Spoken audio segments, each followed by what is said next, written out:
Welcome, ladies and gentlemen, to I Know You Don't Want to See My Chest episode of This Is Our Life. Pretty Thank you, sweetie.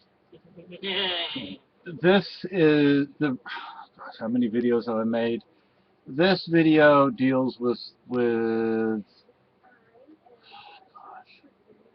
Nellie Bly and some of the comments made concerning the post on Facebook about Nellie Bly. Now you get to find out some stuff about my life for those who don't know.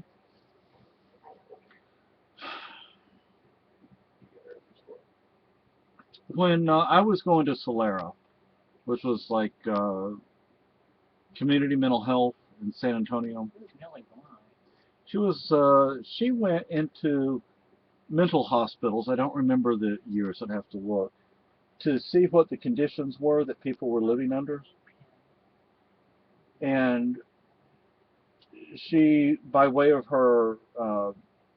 the her boss, like the editor of her newspaper, was able to get her out after a while. Yeah. And she wrote about the conditions that people were facing. Oh, Yeah. And that bad, huh? yeah. And Geraldo Rivera did a piece. I don't remember if it was the 70s or 80s that he did it, but he did a piece, I think, in New York mental hospitals. It dealt with, actually, it dealt with the children. You know, children that were mentally retarded, children that had Down syndrome, and etc., and the conditions they were living in. Probably abused. Oh yeah, They couldn't talk for themselves. they were naked. They were going to the bathroom on the floor. You know, for like 50 patients, there might be one staff member. And it's not that, that one staff member didn't necessarily care. Couldn't do it. Yeah, exactly. So,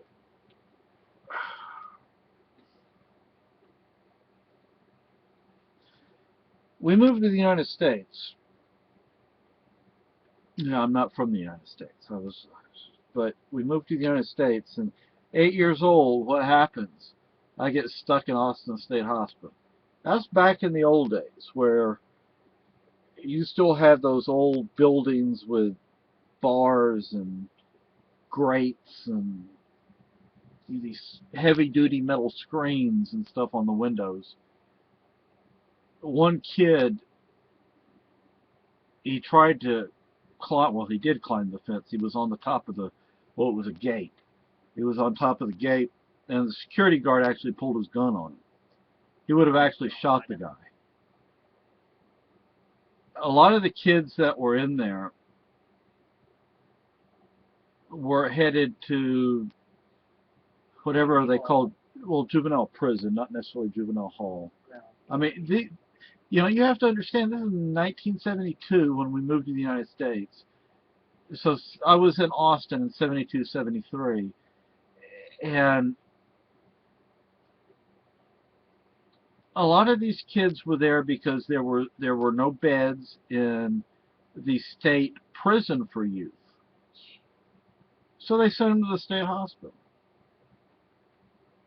The thing is, back in those days, look, I bet I could get my wife committed for the rest of her life to a state hospital if we had, the rules and laws and stuff that we had back then. It's not like it didn't happen. In the what was it, the 1840s, 50s, 60s, men who didn't want a divorce, but they were tired of their wives, so to speak, they'd have them committed to an institution. Bullshit.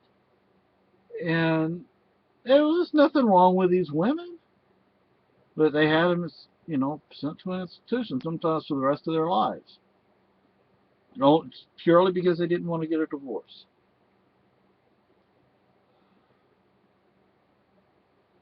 But anyway, we moved to the United States, and it's like the first thing I experience in your country is that place. And you want to know how long I hated your country because of that?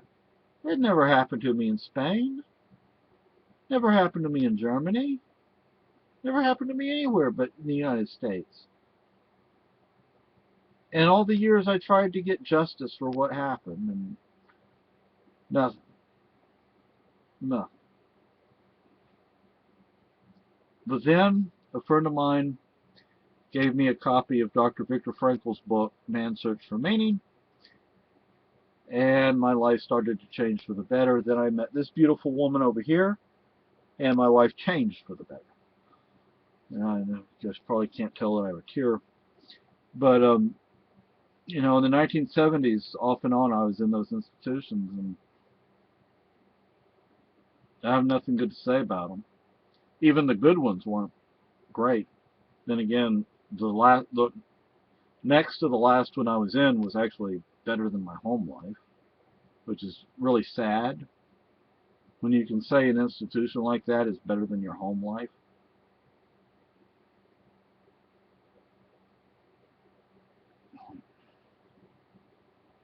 I know what those places were like. There was this, when I was in Bel Air, there was this older gentleman. I say older, I don't know how old he was, probably my age group. And they were giving him shock treatments. They didn't even close the freaking door when they did it. You get to watch this. Not a pretty sight. Thankfully, ECT is not very common anymore. There are doctors that still perform it, but thankfully, it's not all that common. I had a friend back in Texas who I agree. I agree. I had a friend back in Texas who had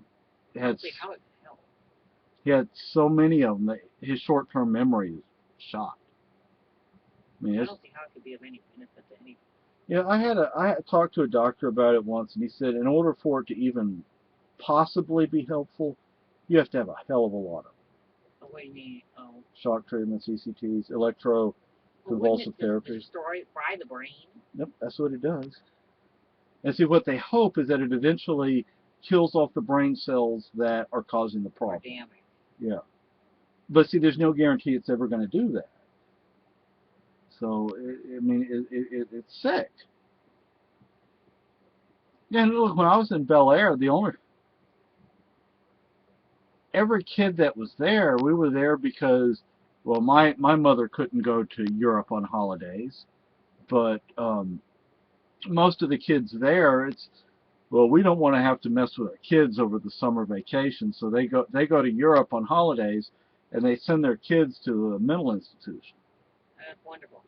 Yeah. You know, and the thing is, you know, there's the staff. The staff don't have to have that freaking job.